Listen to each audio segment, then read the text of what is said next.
12वीं कक्षा के विद्यार्थियों को मेरा स्वागत है। मैंने पिछले वीडियो में भक्तिन कहानी की लेखिका महादेवी वर्मा के बारे में जानकारी दे चुकी हूँ। आज मैं भक्तिन कहानी पर आलोकपात करने जा रही हूँ। भक्तिन कहानी में लेखिका महादेवी वर्मा ने एक देहातिन का वर्णन किया है जो अंजनी पुत्र हनुमान की तरह सेवा करने वाली है। वो छोटे कद की और दुबले पतले शरीर वाली सीधी साधी महिला थी। उसका नाम था लक्ष्मी अर्थात लक्ष्मी, पर वो अपना नाम का प्रयोग नहीं करना चाहती थी। वो लेखिका के यहाँ नौकरी के लिए आई थी।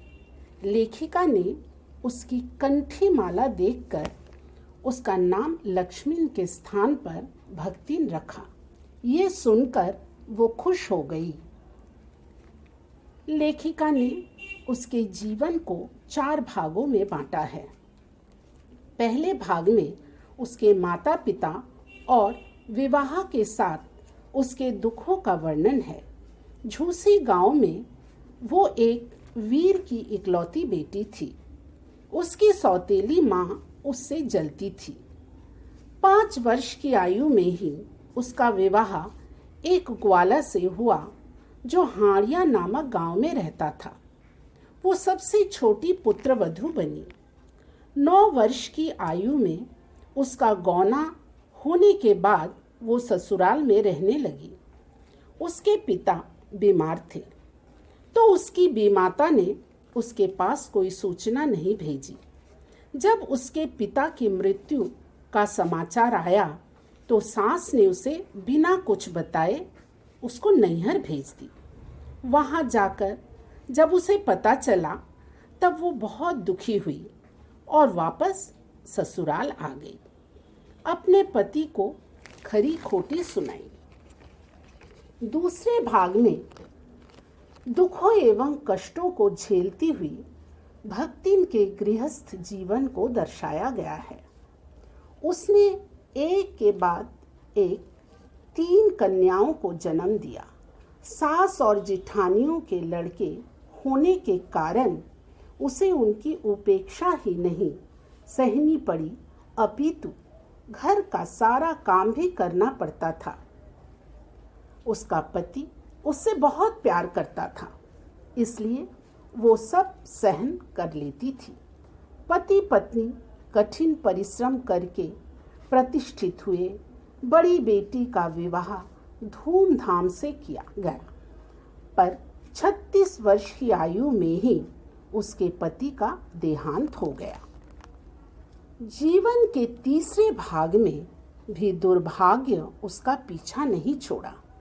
उसकी बड़ी लड़की भी विधवा हो गई और संपत्ति के लालच में उसके जेठ ने अपनी विधवा चचेरी बहन का विवाह अपने साले के साथ छल से करवा दिया।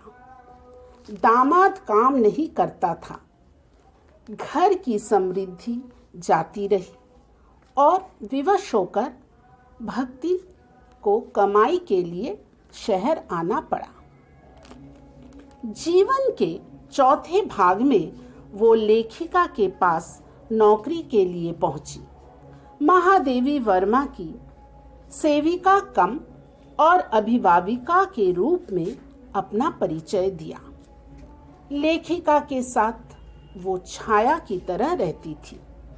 किसी भी अवस्था में वो लेखिका को छोड़ना नहीं चाहती थी। लेखिका के जेल जाने पर वो भी उसके साथ वहां जाने को तैयार रहती थी। युद्ध के दिनों में भी वो अपने परिवार के साथ रहने नहीं गई। उसने लेखिका को अपने गांव में ले जाने का अनुरोध करने लगी। लेखिका को डर था कि उनका अंतिम बुलावा आने पर उस देहातिन वृद्धा की क्या दशा होगी। इस तरह अपने कठिन संघर्ष एवं परिश्रम के द्वारा भक्तिन अपने व्यक्तित्व की छाप न सिर्फ लेखिका के हृदय पर छोड़ती है, वरन पाठकों के हृदय में भी अपनी जगह बना लेती है। कहानी का उद्देश्य।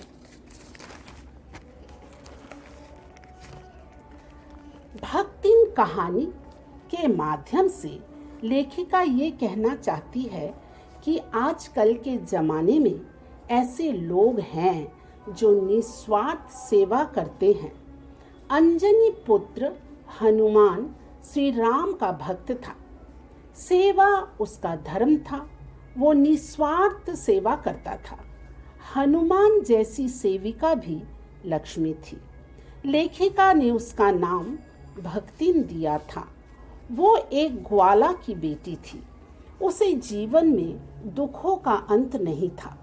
वो बड़ी साहसी, धैर्यवान और परिश्रमी थी। उसके जीवन को लेखिका ने 4 परिच्छदों में विभक्त किया है। पहले परिच्छद में विधाता का अत्याचार झेलना पड़ा। दूसरे परिच्छद में ससुराल वालों का।